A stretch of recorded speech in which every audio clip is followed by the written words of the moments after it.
Nagtala si Stephen Curry ng team high na 24 points sa loob ng 24 minutes sa kanyang pagbabalik at nanguna para sa Warriors sa kanilang panalo kontra Washington Wizards sa score na 125-112 na ginanap mismo sa bahay ng Washington.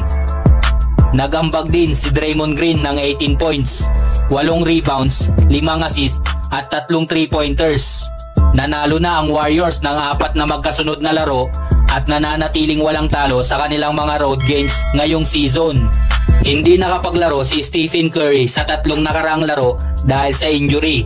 Ngunit nagtala ang Warriors ng 3-0 sa kanyang pagkawala. Malaking tulong ang kanyang pagbabalik bilang 10-time All-Star kahit may minute restriction. Siya ang unang naka-score at nagtapos ng first half sa isang buzzer beater mula sa 3-point line.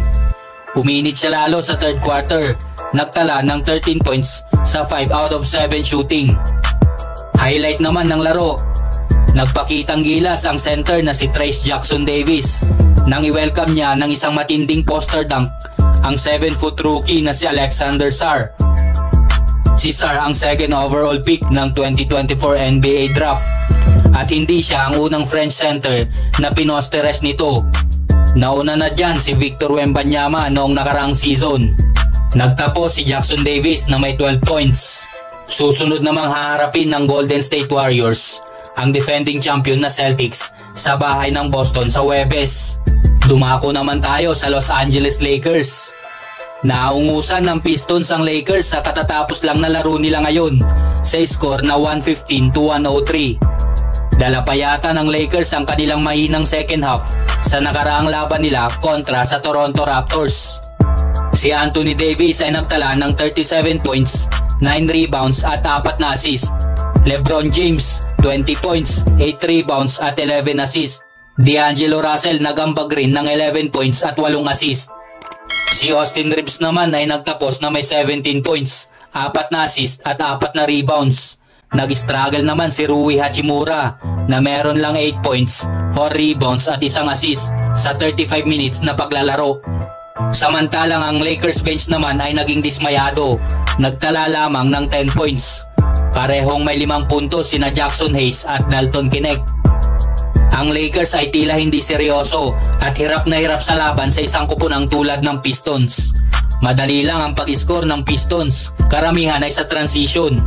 Walang depensa ang Lakers sa paint habang nakaupo si AD, kaya't madali sila napasok ng Pistons. Kahit bumalik pa si AD, nag-convert pa rin ang Detroit ng kahit anong gusto nila. Nasa Pistons ang lahat ng momentum. Natapos ang malagim na first half ng Lakers sa isang tres ni LeBron.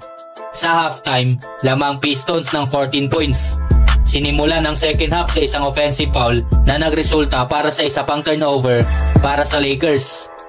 Kahit anong gawing paglapit ng Lakers, lagi silang nasasagot ng Detroit. Sinelyohan ni Ivy ang laro sa isang 3-pointer at layup. Nagdagdag pa ang Pistons ng ilang layup para isara ang laban. Ang kakulangan ng malasakit na ipinakita ng team sa larong ito ay nakakadismaya.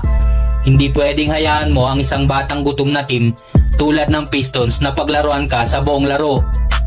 Makakakita pa kaya tayo ng magandang laro mula kina Max Christie at Gabe Vincent? Ano kaya ang nangyayari? Ang susunod na laro ng Lakers ay sa Huwebes. Kontra yan sa Memphis Grizzlies. Kaya abangan natin yan mga chong. 17 titles with one of the greatest players ever, LeBron James. Here's Katie. Stop and go to the